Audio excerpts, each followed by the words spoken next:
I keep hearing from other nonprofits how much government grant money is coming down the pipeline. Our organization has never applied for government grants, and we also don't want to lose out on what sounds like a once-in-a-lifetime opportunity with COVID funding. Does it make sense to pursue these opportunities if we qualify? What should we be aware of going into it? That's a big question. So I think we should get a guest expert in on this one. Absolutely. Right? On just as the short version, sort of the Andy version is like, yeah, sure. If it makes sense for you, if there's a grant that's available in the space that you're working in, there's a couple of ways to decide whether or not it's a smart idea for you to go after that grant, because once you go after it, you do need to spend the money. You have to have a plan to spend the money, and you don't want to wreck everything. You don't want to come up with get a ton of money and then do a really bad job, because then you kind of disqualify yourself from future grants, because then the granting agency looks at your organization and goes, yeah, we gave them $1 million last year and they totally ruined it. So we don't want to give them any more money. So yeah, there's definitely decisions to be made, but it sounds like something that someone else could tell better than us. Yeah. And I would just add to that. I mean, my fear with this funding is that I think if you chase it without really thinking about what it means for your growth and your sustainability, I worry about it, because sometimes chasing the money so you can scale up for a year, but then having to completely, decrease if this is a once in a lifetime funding opportunity. I mean, you're sort of setting your organization up for failure unless you're able to figure out how you add other revenue sources in the mix. And I feel like there's so many organizations that have basic infrastructure work to do within the sort of fundamental elements of running a good nonprofit that I worry about whether they're positioned for this. I want to take advantage of these opportunities, and I want nonprofits to, and I'm concerned about it. So it will be great to have a guest expert talk about it. I also think one other thing is thinking about if some of these are reimbursement based, you have to ask yourself, how much do we have cash available, right, to lay out and then get reimbursed, and maybe not reimbursed on time, since that's everyone's horror story. So I think thinking through some of that's important. Nonprofit governance. Nonprofit answers. Nonprofit board. Nonprofit management. Nonprofit marketing. Nonprofit resources. The Alliance for Nevada Nonprofits presents Nonprofit Everything, the podcast about everything nonprofit, with your host, Andy Shurick and Stacy Wedding. Hello, and welcome to another episode of Nonprofit Everything. I'm Andy Shurick. I'm here with my fantastic co-host, Stacy Wedding, and we're here to answer your nonprofit questions. So the way this podcasts work, if you're new to it, you send us your questions. You can email them to us at nonprofiteverything.com. You can go to nonprofiteverything.com and click the questions button. You can get us on Twitter. You can get us on Facebook. You can tweet us, text us, email us, call us at home, whatever you want to do to get those questions to us. We pick the questions that we like and can answer, and then the ones that we can't answer, we always bring in guest experts. And today, we've got a guest expert on a question that was kind of tailor-made. So we're really excited to bring that to you today. And with that, please just go ahead and enjoy it.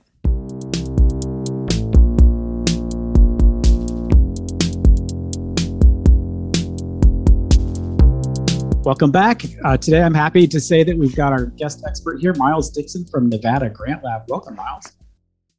Hey, good afternoon, Andy. Thanks so much for having me. Of course. So first, why don't you tell me a little bit about yourself and about what Nevada GrantLab is?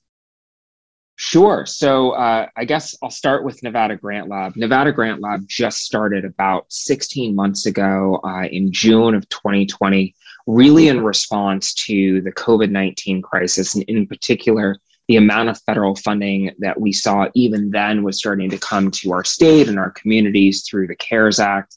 And of course, since the CARES Act, we've seen the American Rescue Plan Act passed, ARPA. And so what we wanted to do was create essentially a support system, a back office organization that could help nonprofit organizations, local governments, public agencies, and state agencies better identify, apply for, and administer federal funds. And so while we started in the middle of the crisis, really kind of against the backdrop of CARES, the real mission of GrantLab is to reach into a decades-long challenge that our community and our state has in terms of accessing federal funds. As you may know, Andy, and so many other folks in our state know, Nevada has historically underperformed in getting what we think of as our fair share of federal funding. What that means is we pay into the federal system as Nevada taxpayers, our federal taxes every single year at an equal rate to folks all around the country. But here in Nevada, we get less funding per person back in the form of grants than virtually every other state in the country. And that makes no sense for Nevada taxpayers.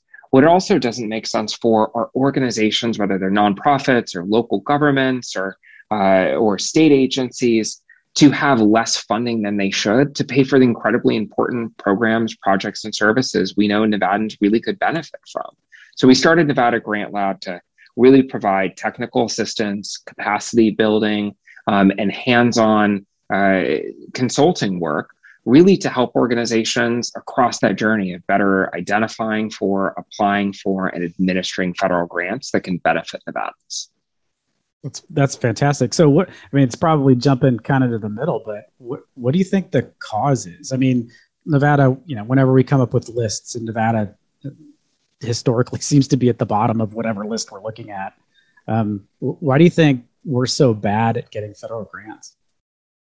Well, so it's a chicken or egg problem in some ways. So let me try to start right in the middle of those two and say that I think one of the biggest challenges in Nevada has been that we really haven't kept pace with the very significant expansion of federal grant programs that's happened in the last 20 years. And so as a state, as local governments, and even nonprofits, and certainly all of us working together, we haven't stood back and said, are the processes we've historically used in our state and our community and our organizations, are they consistent with what the feds are looking for? Are we processing funding? Are we managing funding? Are we running programs and services that are consistent with what the feds are looking for? So I think in many ways, we just have outdated processes and probably in some cases, some outdated thinking about this. So one part of the challenge, a big part, are just outdated approaches and processes and policies and thinking. The other part of that is that functionally, lots of our organizations, again, whether you're a state agency or a nonprofit, because we've never really participated in federal funding programs at the scale we should, we have less federal grant writers. We have less program analysts and program evaluators. We have less folks who are doing community needs assessment. So we have less positions, we have less infrastructure people, and we have less technology that so many of our peers around the country have, because we haven't been using federal funding, which, by the way, can be used to pay for the very infrastructure that we need to get more federal funding. So it really, for me, comes down to two big challenges. We have outdated policies and processes really at all levels in our state. And then we also just lack the personnel and technology infrastructure we need to effectively identify, apply for, and administer federal grants. Interesting. So you said the GrantLab is working, you said kind of three different things like technical assistance, capacity building, and consulting. So what specifically is Grant? What for our nonprofit listeners, like how can they access GrantLab? What can GrantLab do for them? That's a great question. Well, I'll say we're still figuring out every day. We're new. And I think like so many other nonprofits, we try to seek advice and feedback from our partners, our funders, and other leaders in the space all the time and try to get better and better at our work. But what we've spent the first 14 months of our existence doing is really focused on technical assistance. So as a result of the CARES passage in March of 2020, we knew there'd be a very significant amount of funding flowing to state and local governments. And at that time, still a largely not understood amount of funding that would flow through various federal agencies and ultimately trickle out into communities. And so what we started with was putting together a network of grant writers, both here in Nevada, as well as around the country, as well as great fiscal folks. And big props to you, Andy, for always being there to help us along the way. Amazing CPA firms like Halsworth Russo and Company and others, really to put together a back office, a tag team, if you will, that could be deployed out to local governments, nonprofits, and state agencies to help them build applications. So the first 14 months of our work were really focused on just providing these teams of technical assistants to go work with organizations once either they or we help them identify a funding opportunity that they may be eligible and competitive for. We wrapped them in technical assistance support to be able to go and pursue those funding opportunities. And so far, I'm really excited to share our work has resulted in a little over $24 million in new federal awards for our partners. That's fantastic. And I'm glad you brought that up. It's because there's some people that are listening that are like, hey, wait a minute, Andy, you're like pretending you don't know anything about this. And I do. So I've actually been teaching a couple of the classes for GrantLab. So I know they're good, right? The quality's there. I know that for sure. So how do, for nonprofits, is this something that they're going to need to bake into their budget to participate with you? Or is it something that they're providing for free or? Yeah, so it's a great question. Not at this time. As of now, what we've been fortunate to be able to do is have fantastic support from local foundations like the Ingolstadt Foundation to underwrite all of the work that GrantLab is doing. And so to date, we've not billed any partners for any bit of work. That includes workshops. We're running this great summer series of workshops, or I should say we ran this great summer series of workshops around all things budgeting and accounting and reporting and performance tracking that was taught by experts. Participation in those workshops and utilization of the resource guides that we created around those have all been underwritten by private donors. All of the technical assistance work we've done so far has all been underwritten. As we look out to the future and we overcome, or we get hopefully finally through this pandemic and back to a place that looks like the new normal for all of us, we'll probably consider how organizations can financially participate in the work we're doing. But as of now, we're fortunate to have private philanthropy underwrite all of that work. And they have to be happy when you've been around for 18 months. Did you say 18 months? And you've already raised $24 million into the community from federal funding, new federal funding. That's amazing. Yeah, we're both very proud and also feel like I think we're scratching the surface. The reality is that, when we talk about federal funding, we talk about it sometimes from a numbers perspective, right? So Nevada is 45th in the nation, according to the Gwynn Center for Policy Priorities' most recent study of this issue. We're 45th in the nation in terms of per capita federal grant funding. That places us almost $800 off per person per year, just from the national average.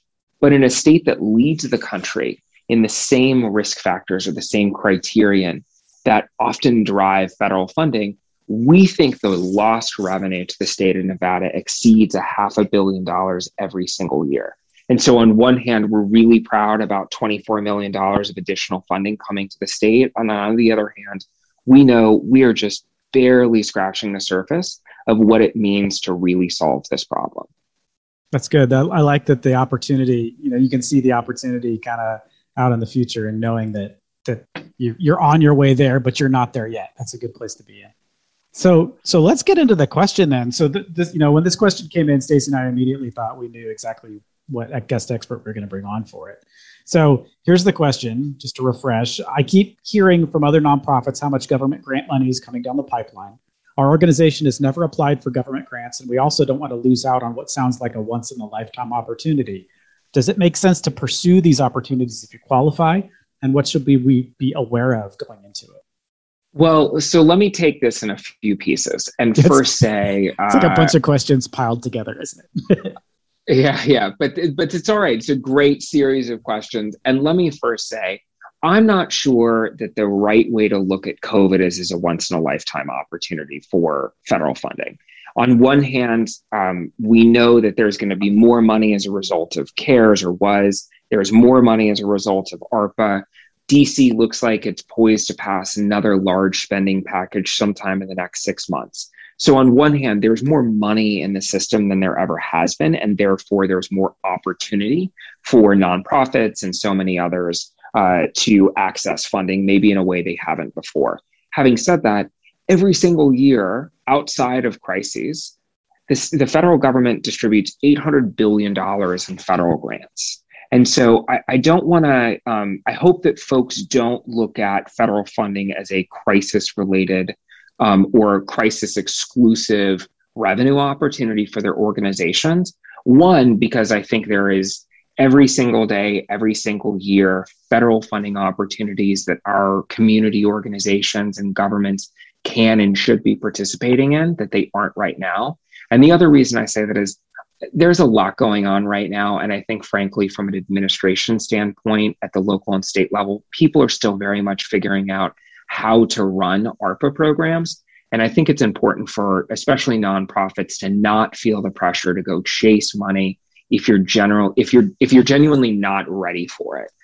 This isn't the only chance you're ever going to have to get into federal funding streams. I promise. There's a lot of opportunity every single year that exists, and you're better to wait for the moment where you're ready and you really see a funding opportunity that makes sense for your organization than to jump into a space. And again, I'd say so much deference and appreciation to my colleagues and my former colleagues in government.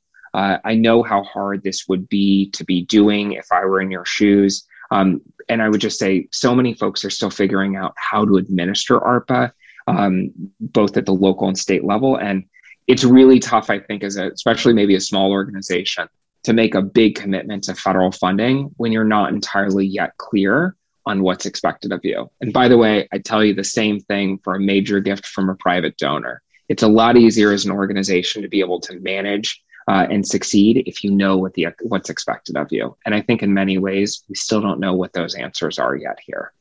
Yeah, and part of it, especially with the funding that came recently, is it was for very specific things in some cases.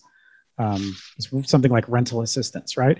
And you would see organizations that would stretch to try to they felt like it's the pot of gold at the end of the rainbow, and so they needed to stretch to try to get that, and then found out that they couldn't perform because they didn't have the cash flow for it. There's no line of credit to be able to spend, because a lot of these are reimbursement grants, right? You have to have the money beforehand to be able to spend it, and you ask for reimbursement. But if you don't have the money to begin with, you can't disperse it at all, and then you never get reimbursed for it.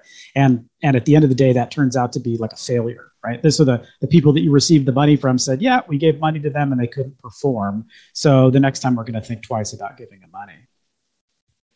Yeah, and you raise, I think, one of the key issues from certainly a functional perspective for an organization before they go into public funding is a lot of public grants, even outside of COVID and crisis money, is reimbursement basis. And so as an organization, if you are not in a place where you have either a strong balance sheet, the ability, a line of credit, bridge financing, some sort or a combination of mechanisms that can help make sure that in the event you don't get reimbursed for a large, monthly bill, that you don't find yourself unable to pay salary or unable to keep the lights on. So while we hope to see reimbursements processed in 60, 90, even 120 days sometimes, it doesn't happen. It takes longer in some cases. It shouldn't, but it does. And so I think you're raising a really key issue, Andy, for all organizations to be cognizant of is making sure that you can manage the cash flow. Yeah. And that's every once in a while, as we're talking, we think of like, if you have a question about, this is a good podcast question. So if you're curious about ways to manage cash flow or how you would manage that situation, go ahead and send us that question and we'll get somebody to answer it for you. But so for this one of the things about like CARES Act funding and rescue plan funding, things like that, one of the things we noticed that, and I think you noticed it too, I'm sure, was that organizations that didn't typically haven't gotten federal grants before, they were completely new to federal grants, were receiving federal grants. And the sense is that this is kind of your foot in the door if you can perform. Like if you can take money and you can do exactly what the grantor wants you to do with it, you do put yourself in the position of maybe getting repeat funding later once you've shown that you're capable of doing it.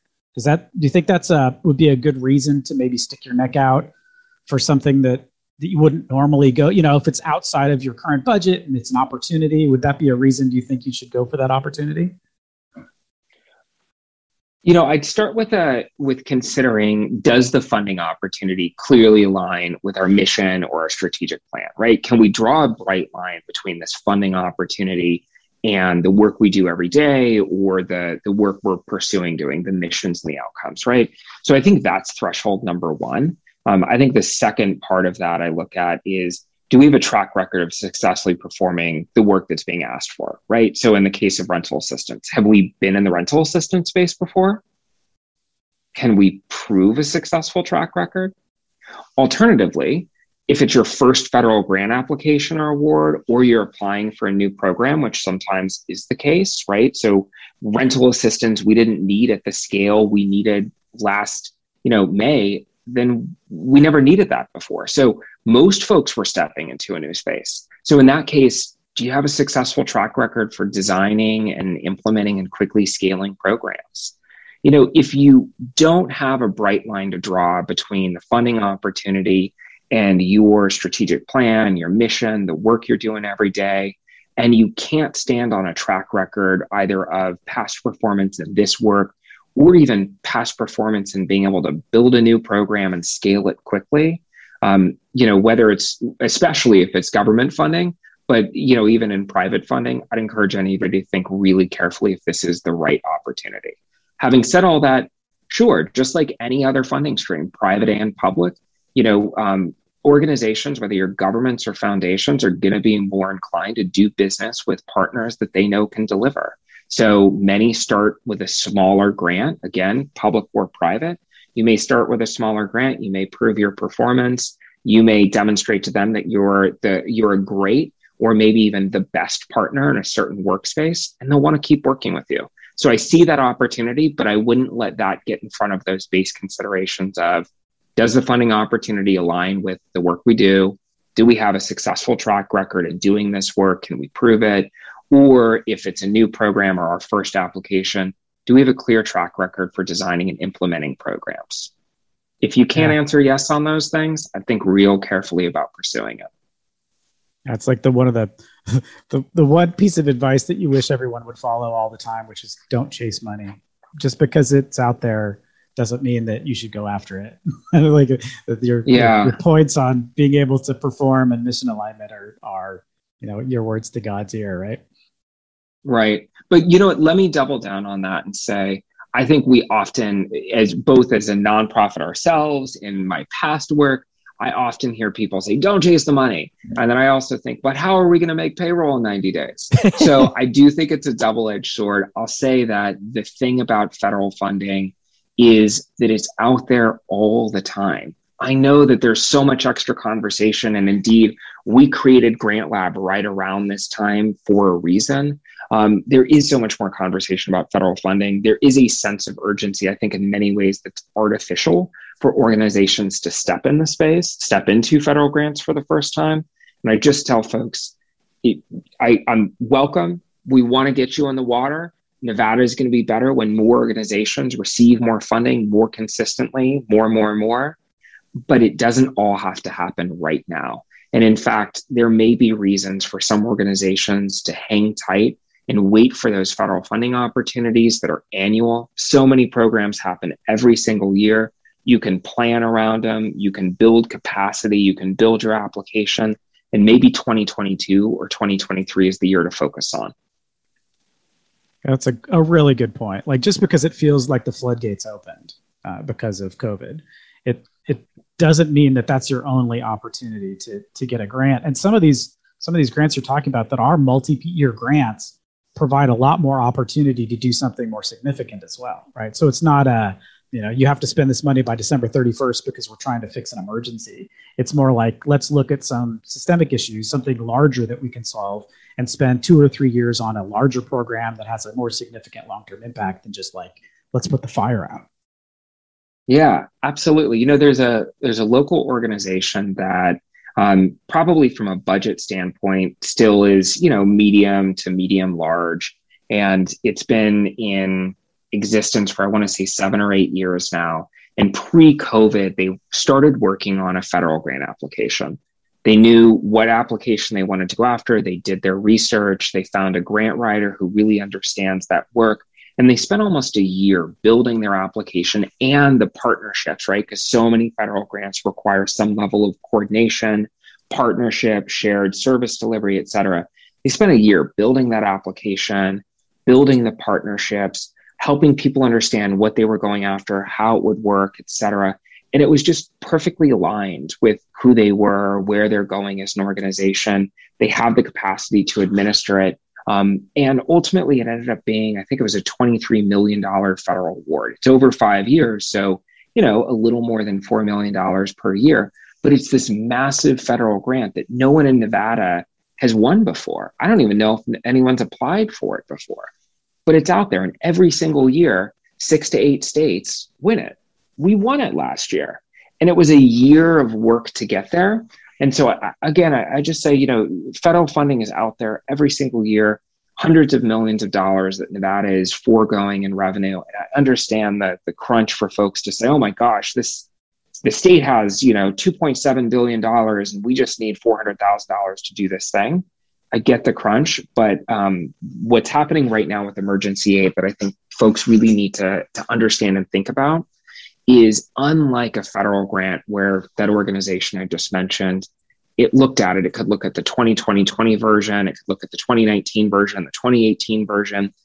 Federal grants can be, short ones, 15, 20 pages, a long one, the application may be 100 pages. In a federal grant, you usually know exactly what you're getting into.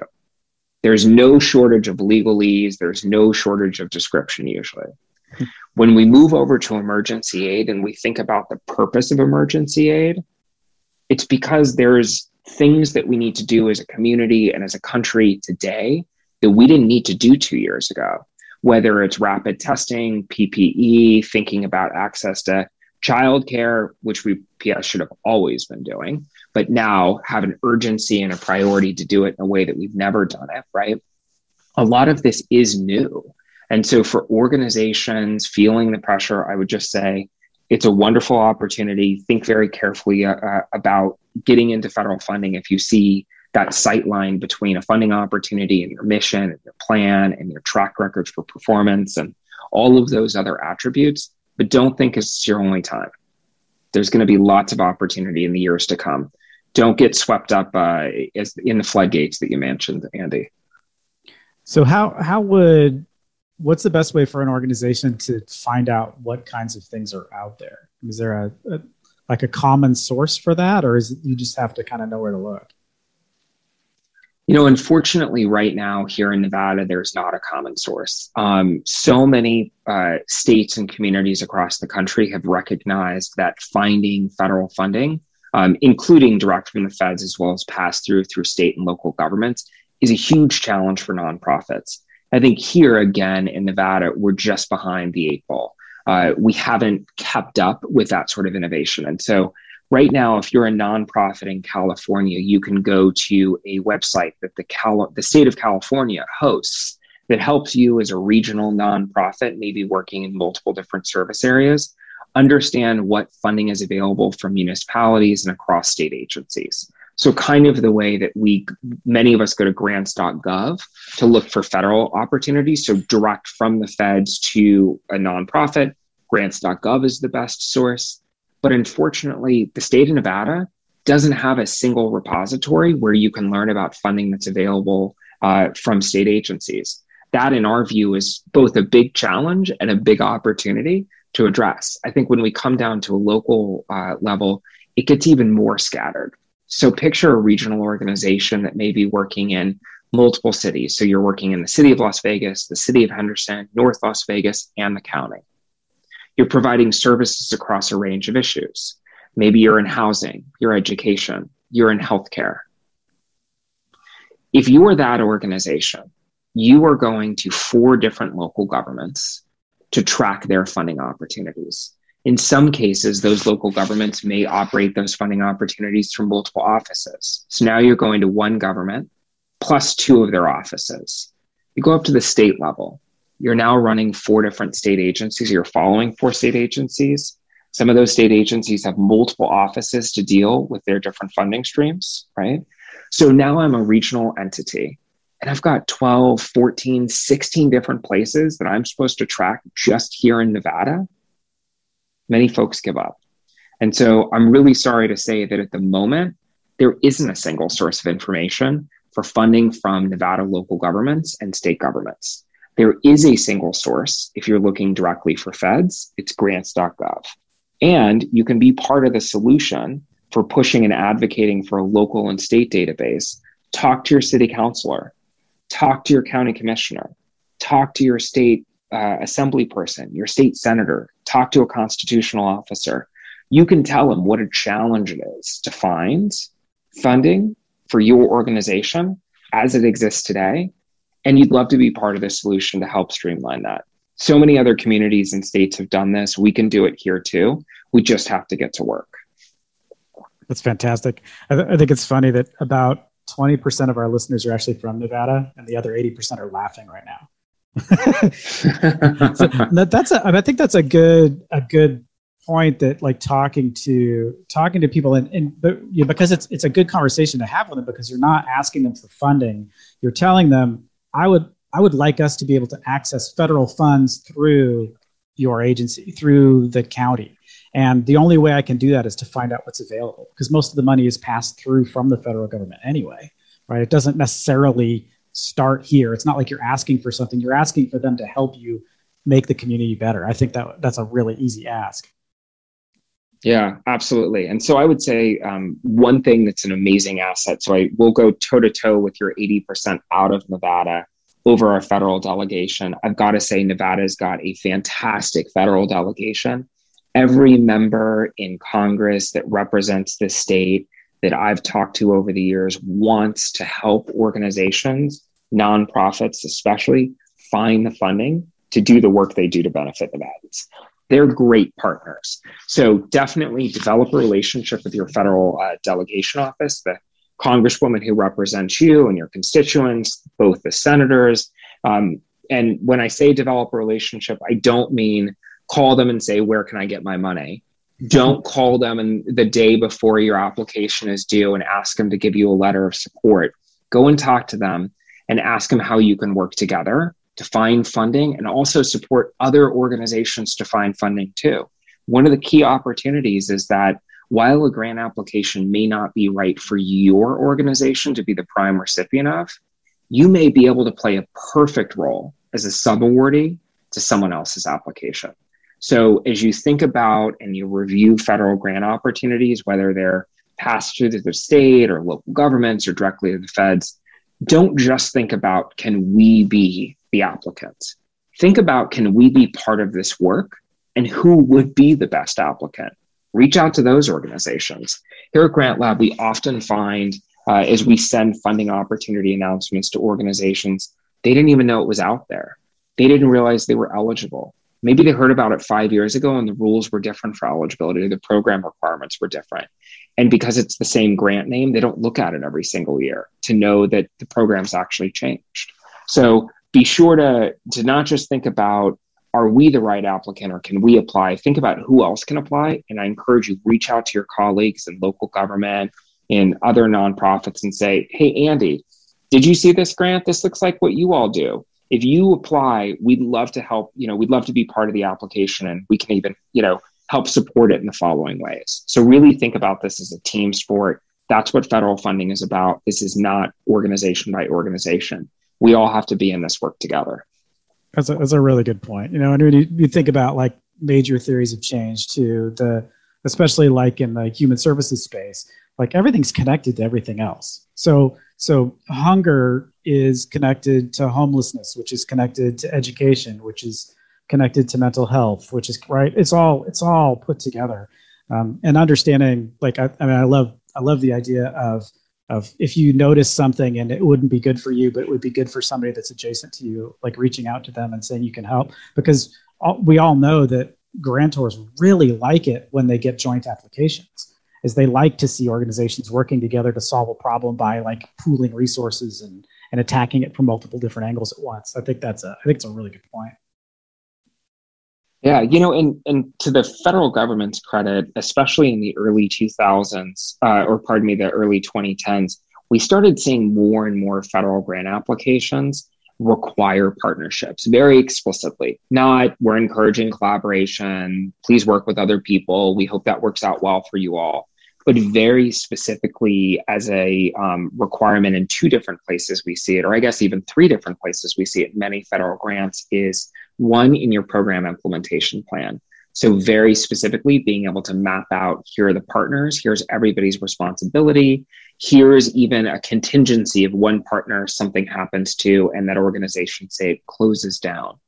The feds, from a program plan implementation standpoint, are looking for very clear specificity around who are you working with, what are they doing, what are they accountable for, and then the second part of that equation is the budget. If that program plan implementation that says Andy and Miles are going to do this project together, and say Andy is the lead applicant, and Andy submits a budget and says, submits an application and says, Miles and I are going to do this program together. Miles is doing this half and I'm doing this half. And then Andy's budget is 100% to Andy. The feds are going to realize that. The application reviewer is going to look at it. They're going to score you down in both sections and you won't win the grant. So the feds are not just encouraging applications that are collaborative. They aren't just encouraging community partnerships. They are increasingly requiring it, and they're scoring it in multiple aspects of different applications. It's good to know. So let's get, before we run out of time, let's get into the last piece of the listener question too, which is, what should an organization be if, I think you've convinced everybody that they need to look for federal grants, right? What should they be aware of going into it? What should they know before they decide to pull the trigger on filling out an application? Sure. So I think that there's the straightforward pieces, right? Read the grant application, really take the time to understand what it's looking for. Do you do the programs that the application seeks to fund? Again, do you have a track record for it? Does it align with your mission, your strategic plan, et cetera? So I think that's maybe pass one. The second key part of this is many applications are requiring, especially again, since that same kind of wave of more collaboration, we also see more and more focus on community needs assessment and community engagement work. So has your organization done the requisite community needs assessment? So does it have a white paper? Has it done the appropriate data and analytics to understand there is actually a need? I know we all think there is a need for what we do. I get it. But have you documented it? Do you have the white paper? Who's it written by? Did you write about the program that you need? That may not be so compelling. So really looking at the application and understanding, do we have the required submission documents? Do we have the community needs assessment? Do we have a evidence-based practices and policies? Can we align with that? Do we have the match funding? So many federal grants may require, maybe a 1-to-1, but much more often feds will be in for, call it 4 or 5 for every one of your dollars. So do you have the match? So basic requirements of, can we press submit 30 or 60 days from now? I think some of the more important things are the less obvious ones. They're the ones the application doesn't ask you about. I think the most important one is there buy-in across the organization to pursue the grant opportunity?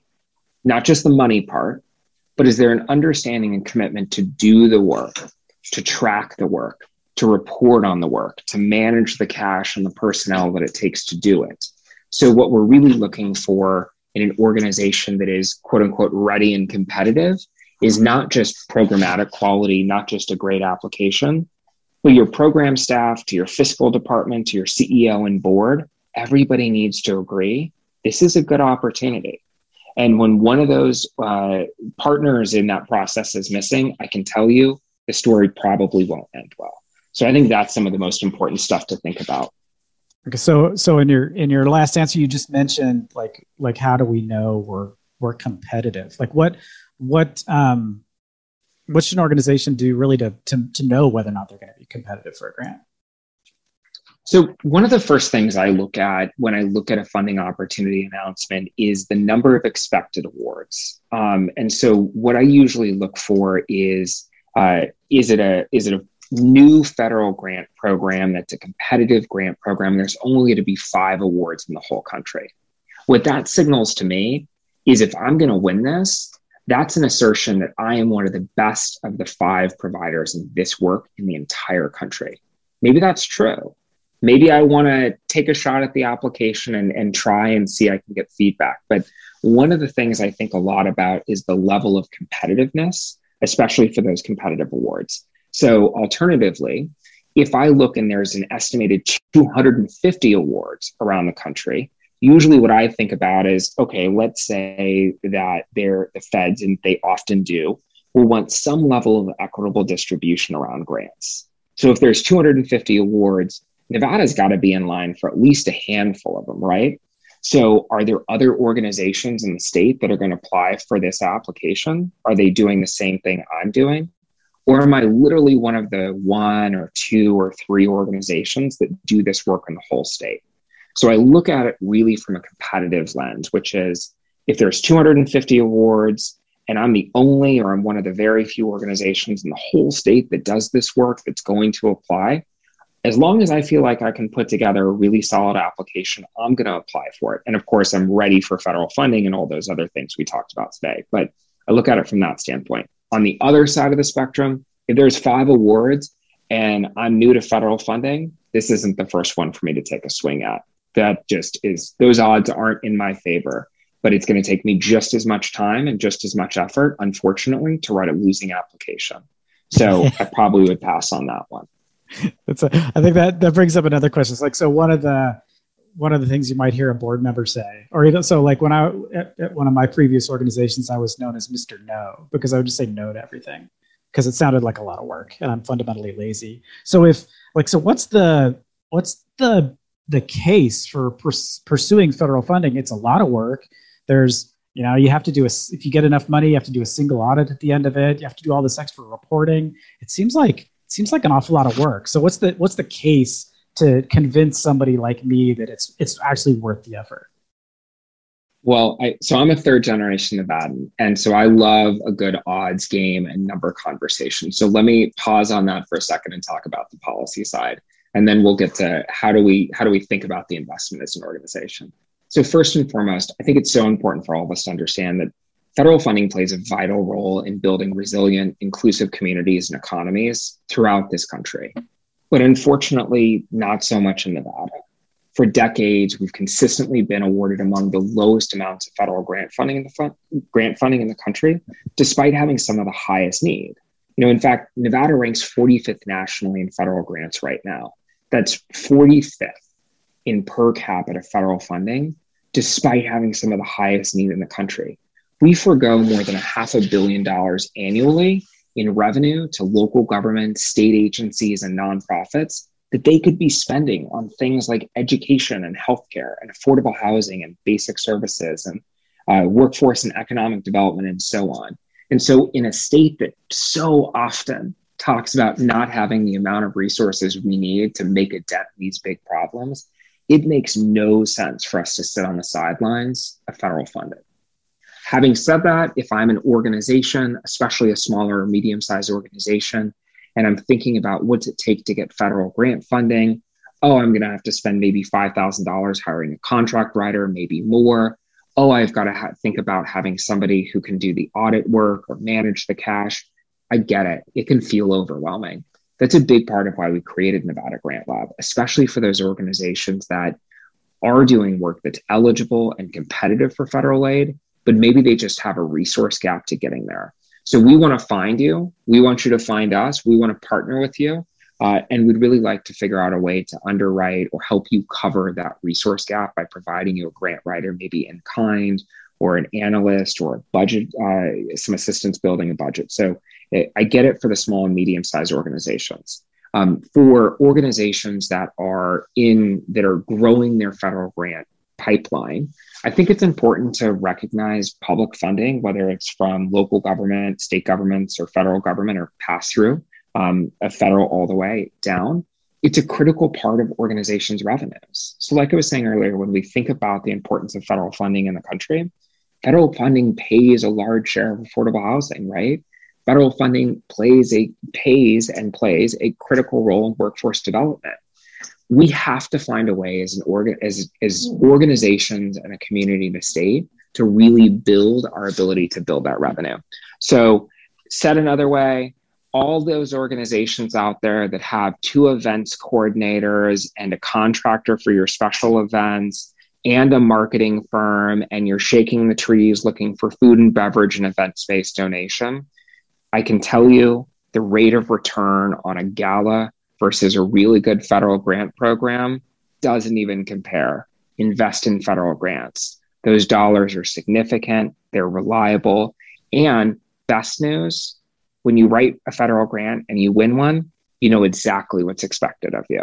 So yes, it takes an investment, but I can tell you from a rate of return, there's nothing beats getting into the flow of federal dollars. That is a scale issue, though. If you do just one, will you come up on top? Maybe not. But one leads to two, and two can lead to four, and four leads to eight. And before you know it, you may actually be less reliant on that gala that you do every year. I think, Miles, you're like reading my mind. It's like, that galas are possibly my least favorite thing. And we've got gosh. Stacey and I have a history on this show of like completely railing on galas and then having, getting angry phone calls about it. So I'm glad you're on our team. Well, you can count me on your team. And for those of you that want to add someone else to the list of frustrated emails, you can catch me. I'm miles@NevadaGrantLab.org. And I really want to talk about how through the pandemic, one of the few things that managed to survive are galas. How in a world of change, everyone's working from home, people gave up their offices, we're doing brand new work, new funding sources, but you all had to keep the gala. I want to talk about it. Feel free to email me. That's hilarious. So other than emailing you, how do people get in contact? If they want services from Nevada Grant Lab, what's the best way to reach out? Your email, or is there a website There's a website right now. We're www.nevada, all spelled out, GrantLab.org, www.NevadaGrantLab.org. We'd love to talk with you. Like I said earlier, we're still in building mode. Initially, we started this with a modest investment and piloted it in our first year. I'm really excited to say we're going to continue down the road for the next 5 years, significantly scale up, and really so much gratitude to our funders, including the Ingolstadt Foundation, for making this work possible. We're excited to work with a growing number of partners across our community and across the state. And yeah, we're looking forward to finally turning the trend line on Nevada's historical underperformance in federal funding. And when we do, all of the organizations listening, or most of them, I should say, will have more resources to do the work that we all know needs to get done. That's fantastic. So we'll put the contact information in the show notes. So just in case you didn't try to crash your car while you're writing that down, so you can look for it later at nonprofiteverything.com. Miles, thank you so much for joining us today. This was incredibly informative. Thanks for having me, Andy. I really appreciate it.